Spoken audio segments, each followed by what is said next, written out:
This is a Sports Catastrophe production.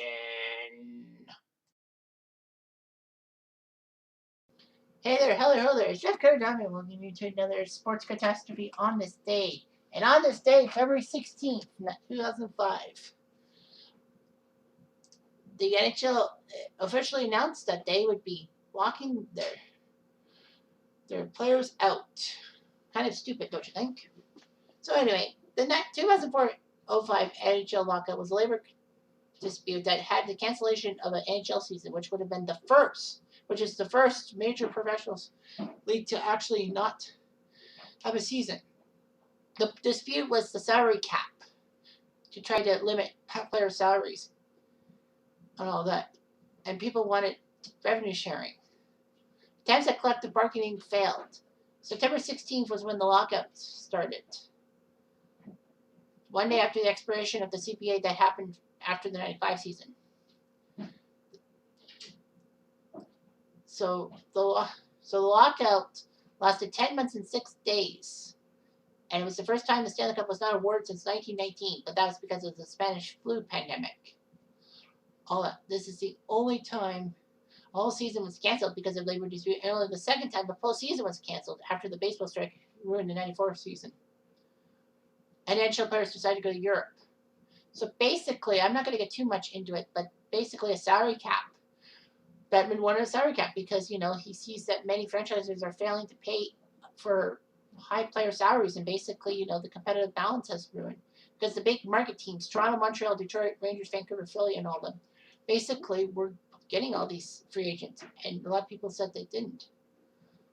And people criticized the contracts that overpaid unproven players. The Bobby Holik contract in 2002 was criticized because it was a 5-year, $45 million contract, aka $9 million a year. And after 2 years, his contract was actually bought out by the Rangers. There was no question that franchises were losing money and having bankruptcy, and some had to have fire sales and all that. But basically, yeah, TV revenues wasn't there as high, and a lot of people didn't like it. People tried the negotiations and all that. But a lot of the players actually said that, a lot of the fans said that the players were responsible for the lockout.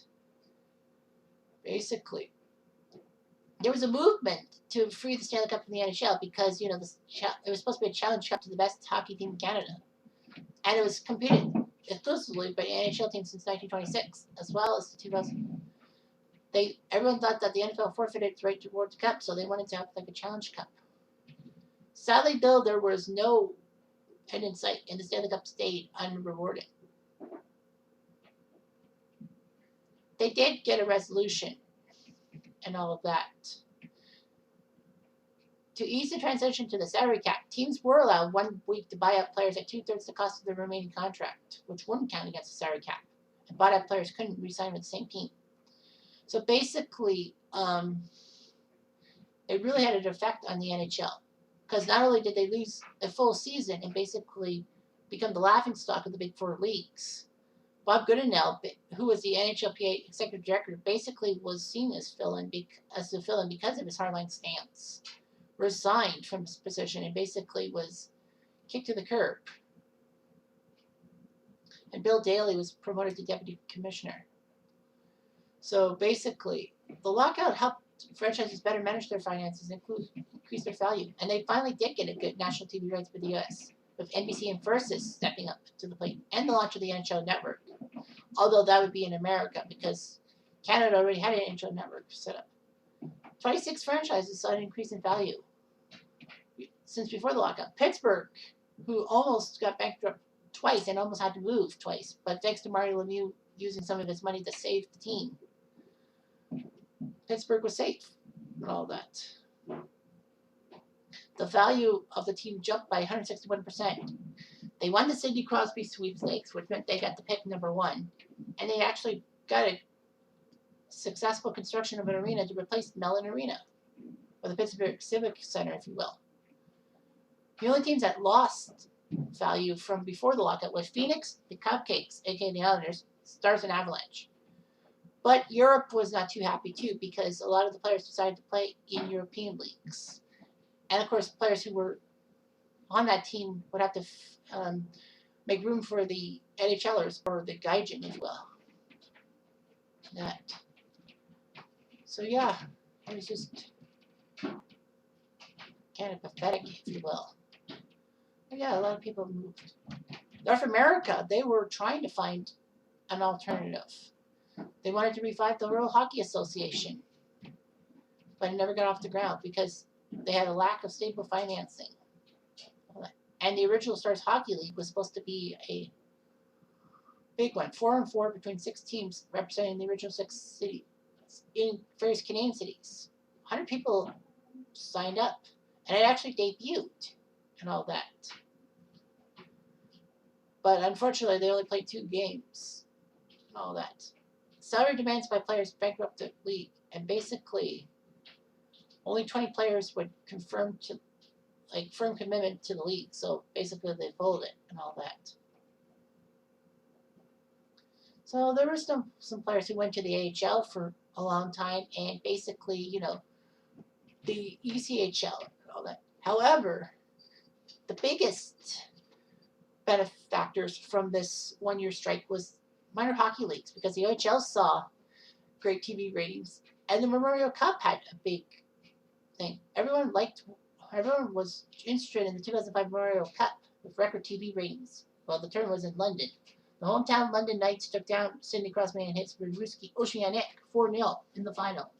It was amazing. Well, everyone had it. And it had a massive effect for international hockey, because a lot of players would be allowed to play in the 2005 World Juniors, especially for Canada. They weren't weighed down by NHL commitments and all that. Canada finally ended its second 7-year gold medal drought. They outscored their opponents 41-7 and actually beat Russia 6-1 in the final game, which was amazing. A lot of people said this was one of the most powerful World Junior teams of all time. Hopefully I can get the roster. Yeah, so, yeah.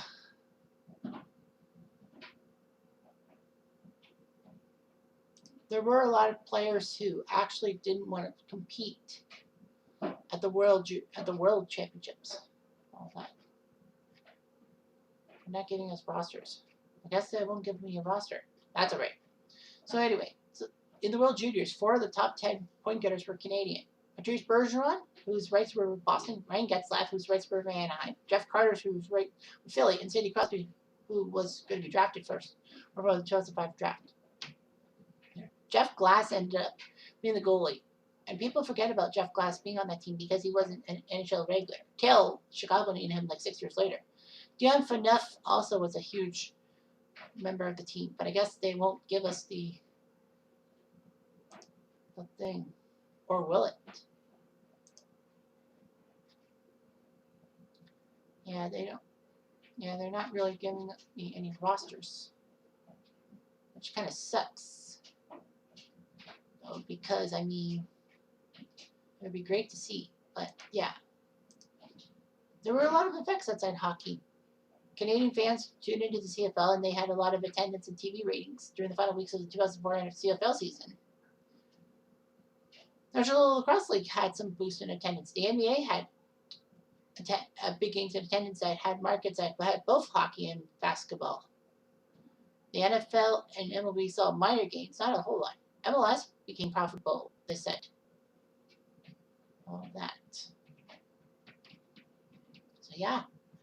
So yeah, a lot of bad things happened. There was always some issues and all that.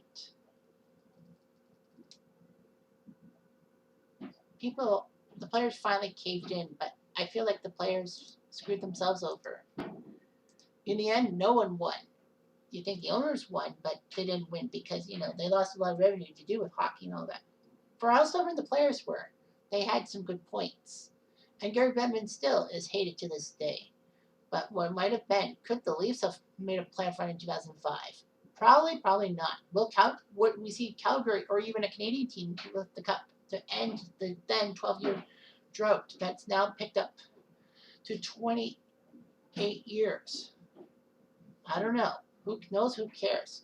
I wish they did like a 2005 NHL simulation season and all that. But That's another thing for another time. Anyway, I'm Jeff Diamond. Adieu.